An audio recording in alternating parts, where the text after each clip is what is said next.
ಸೆಳೆತನದಲ್ಲಿ ಸಿಲುಕಿ ಆತ್ಮಘಾತಕ ಪ್ರಪಾತದಲ್ಲಿ ಬೀಳೆಣಿಸುವ ಈ ನಿನ್ನ ಪತಿಯನ್ನು ಹಿಡಿದು ನಿಲ್ಲಿಸಲು ಯಾರಿಂದಲೂ ಸಾಧ್ಯವಿಲ್ಲ. ವಿಷಯಕ್ಕೆ ಮನಸೋತ ಈತನ ದೇಹ ಮಸಣದ ಮಣ್ಣನ್ನು ಬಯಸುವುದು ಸ್ವಾಭಾವಿಕ. ನಿಮ್ಮ ಮನಕ್ಕೆ ಅಂಟಿದ ಅಧಿಕಾರ ಲಾಲಸೆಯ ಇಂದ್ರಜಾಲವನ್ನ ಕಿತ್ತೊಗೆದು ಬಿಡಿ. ತಪಸ್ವಿನಿ ಎತ್ತಿದ್ದ ಮಹಾದೇವಿಯನ್ನು ನಿಮ್ಮ ಅಧಿಕಾರ ಲಾಲಸೆಯಿಂದಲೇ ಅತಿ ಭೋಗದ ಆಸೆಯಿಂದ ಕೊಲ್ಲಿಸಿದ್ರಿ. ಈಗ ಧರ್ಮಣ್ಣನವರನ್ನು ಕೊಲೆ ಮಾಡಬೇಕಿ. ಇದೇ ರೀತಿ ಮಾಡುತ್ತಾ ಹೋದರೆ ನಿಮ್ಮ ಗತಿ ಏನು, ನಾಡಿನ ಗತಿ ಏನು? ಸರ್ವ ಮಂಗಳೇ ನುಡಿಸಲಿರುವ ಈ ನಿನ್ನ ನಾಡಿಗೆ, ಈ ನಿನ್ನ ಬೂದಿವಾದದಿಂದ ನಾನು ನನ್ನ ಮತಿಯನ್ನು ತಿದ್ದಿಕೊಳ್ಳಬೇಕಿಲ್ಲ. ಅಲ್ಲದೆ ಇತ್ತ ಕಾವಿ ಬಟ್ಟಿ ಸನ್ಯಾಸಿಗೆ ಹಂಚಿ ನಾ ಕೊಟ್ಟ ಆಜ್ಞೆಯನ್ನು ಇನ್ನು ತೆಗೆದುಕೊಳ್ಳಲಾರೆ. ಏನಾದರೇನು ನಾ ಕೊಟ್ಟ ಆಜ್ಞೆ ನೆರವೇರಲೇಬೇಕು. ಇದೇ ನಿನ್ನ ಕೊನೆಯ ನಿರ್ಧಾರ? ಹೌದು ಗುರುಗಳೇ. ನೋಡಪ್ಪ, ಕೊನೆಯದಾಗಿ ಕೇಳುತ್ತೇನೆ. ಸರ್ವಸಂಗ ಪರಿತ್ಯಾಗಿಯಾದ ಈ ಸನ್ಯಾಸಿ ಈ ನಿನ್ನರಮನೆಯಲ್ಲಿ ಕೈ ಒಡ್ಡಿ ಕೇಳುತ್ತೇನೆ, ಧರ್ಮಣ್ಣನ ಪ್ರಾಣವನ್ನೇ ಭಿಕ್ಷೆಯಾಗಿ ಭವತಿ ಭಿಕ್ಷಾಂದೇಹಿ, ಸಾಧ್ಯವಿಲ್ಲ, ಭವತಿ ಭಿಕ್ಷಾಂದೇಹಿ, ಸಾಧ್ಯವಿಲ್ಲ, ಭವತಿ ಭಿಕ್ಷಾಂದೇಹಿ. ಸಾಧ್ಯವಿಲ್ಲ. ಈ ದಾನವನ್ನು ನಾನು ಕಾಲ ಚಾಂಡಾಲ, ಕೊನೆಗೂ ನಿನ್ನ ಅವನತೆಯನ್ನೇ ಬಯಸಿದಿ. ಮದೋನ್ಮತ್ತನಾಗಿ ವರ್ತಿಸಿದ ಪಸುಬೆ, ಇಂದು ಭೋಗ ಲಾಲಸೆಯ ಕೇಂದ್ರದಂತಿದ್ದ ಈ ನಿನ್ನ ವಿಲಾಸ ಗ್ರಹವು ಇನ್ನು ಕೆಲ ಕಾಲದಲ್ಲೇ ಕತ್ತೆ ನಾಯಿಗಳು ಓಡಾಡುವ ಅಮಂಗಲ ಕ್ರೀಡಾಗ್ರಹವಾಗಲಿ. ಅರಮನೆಯ ಸುತ್ತೆಲ್ಲ ಬೆಳೆದ ತರತರದ ಹೂಬಳ್ಳಿಗಳು ರಚಿಸಿ ಭೀಕರತೆಗೆ ಎಡೆ ಮಾಡಿಕೊಡುವ ಜ್ವಾಲೆಯ ಪೊದೆಗಳು ಬೆಳೆದು ಈ ಸ್ಥಳವು ರುದ್ರ ಸ್ಮಶಾನದಂತಾಗಲಿ.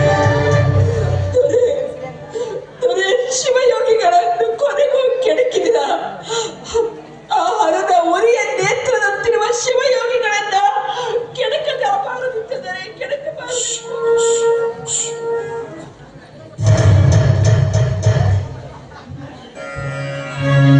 ಧಣಿ, ಧರ್ಮಣ್ಣನವರ ಕೊಲೆಯಾಯಿತು.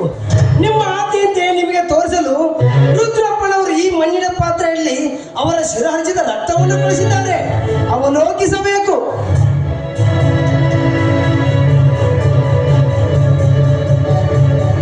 ರಕ್ತ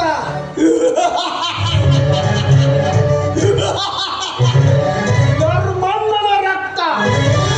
ಎಲ್ಲೋ ಇದನ್ನು ಒಯ್ದು ಬೇಟೆಯ ನಾಯಿಗಳಿಗೆ ಹಾಕಿಸು. ಅಪ್ಪಣೆ. ಅಲ್ಲದೆ ಆ ಪಾಪಿಯ ರುಂಡವನ್ನು ಮುಂಡದಿಂದ ಬೇರ್ಪಡಿಸಿ ನಗರದ ಮಹಾದ್ವಾರಕ್ಕೆ ಕಟ್ಟಿಸಲು. ಅಪ್ಪಣೆ. ಎಂತಹ ಘೋರ ಕೃತ್ಯವೆಸಗಿದರೆ ದೊರೆ.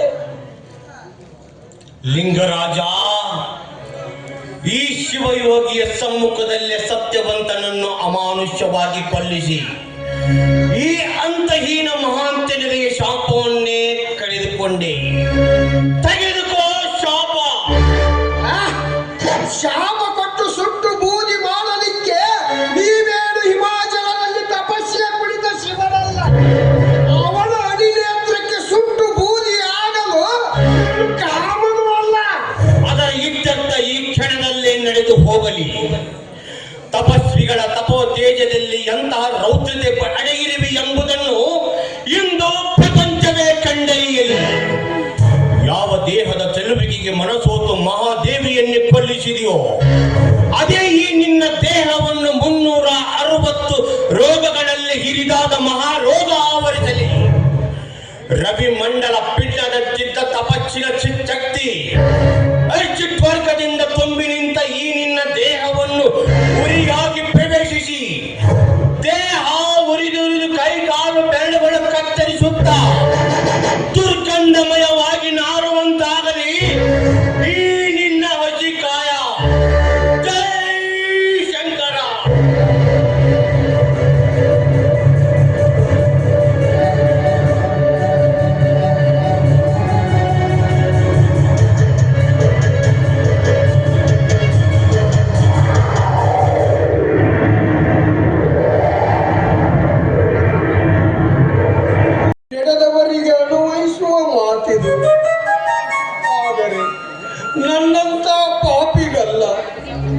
ನೂರಾರು ಮನೆಗಳಿಗೆ ನಾಚಿಕೆಯ ನಂಚಿನೂಟ ಬಡಿಸಿದವರಿಗೆ, ಕುಲಸತಿಯರ ಕಂಬನಿಗೆ ಶರದಿಯಲ್ಲಿ ಸ್ನಾನ ಕೈದವರಿಗೆ,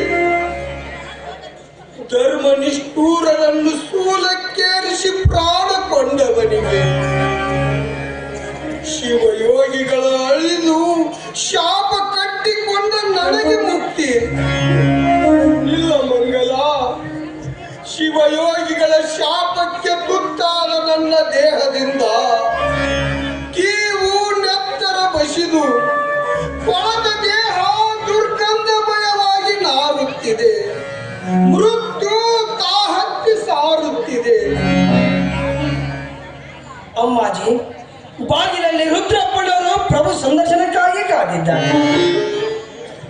ಬೇಡ ಮಂಗಲ, ಆ ಪಾಪಿಯ ಮುಖ ದರ್ಶನವನ್ನು ಮಾಡಿಸಬೇಡ. ಆ ನರಕದ ಹಂದಿ ಅರಮನೆಯಲ್ಲಿ ಬರದಂತೆ ನೋಡಿಕೋ. ನರಕದ ಹಂದಿ ಯಾರು? ನೀನು ಪಾಪಿ, ಮತ್ತೇಕೆ ಬಂದೆ? ನಿಮ್ಮ ಏಷಿ ಬದುಕಿನ ಅಧೋಗತಿಗೆ ಚರಮಗೀತೆಯನ್ನು ಹಾಡಲು ಬಂದೆ. ವಿಶ್ವಾಸಘಾತಕ, ನಿನ್ನನ್ನು ಅರಮನೆಯಲ್ಲಿ ಬಿಟ್ಟವರ ನಿಮ್ಮ ಕರ್ಮ. ಲಕ್ಷ ವರಹದಿ ಇರಿ ಸೀಮೆಗೆ ದೊರೆಯಾದ ನಿಮ್ಮ ಕೈಗೆ ಭಿಕ್ಷಾ ಪಾತ್ರ ಕೊಟ್ಟು ಕಳುಹಿಸಬೇಕಾದ ಕೊನೆಯ ಪ್ರಸಂಗವನ್ನು ವಿಧಿ ನನ್ನ ಕೈಗಲ್ಲದೆ ಮತ್ತಿನ್ನಾರ ಕೈಗೆ ಒಪ್ಪಿಸಿದ ತಡೆಗಳೇ.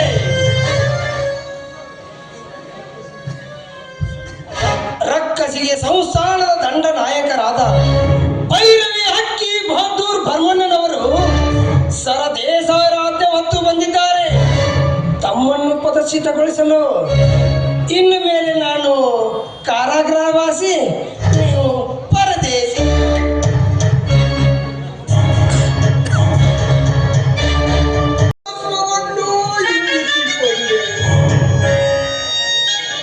ಈ ದೌರ್ಭಾಗ್ಯಕ್ಕಾಗಿಯೇ ನನ್ನ ತಾಯಿ ನನಗೆ ರಕ್ತ ಬಸದು ಜನ್ಮ ಕೊಟ್ಟಳು. ನಿರ್ಭಾಗ್ಯ ಲಿಂಗರಾಜ, ನೀನು ನಿರ್ಭಾಗ್ಯ. ಅವ್ವ, ತಂದೆಯವರು ಹೀಗೇಕೆ ನುಡಿಯುತ್ತಿದ್ದಾರೆ? ಅಪ್ಪ, ನಿನಗಿಂತಹ ರೋಗವೇಕೆ ಆವರಿಸಿತು?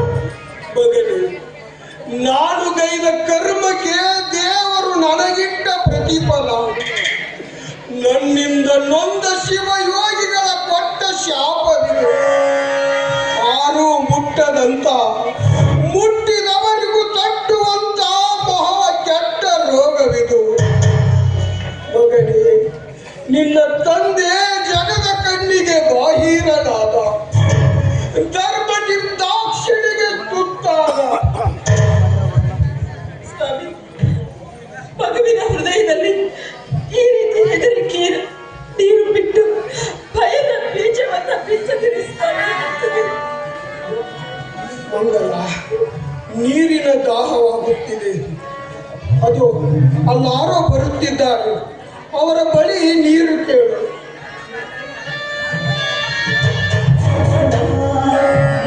ಯಾರಮ್ಮ ನೀವು? ಯಾವ?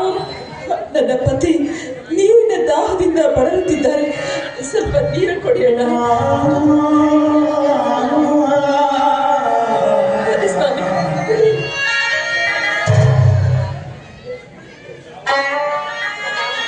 ನೀವು ಯಾರು?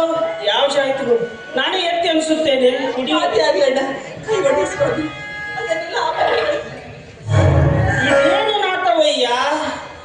ಕೈಗಳನ್ನು ಇವೇನು ಕೈಗಳಯ್ಯ?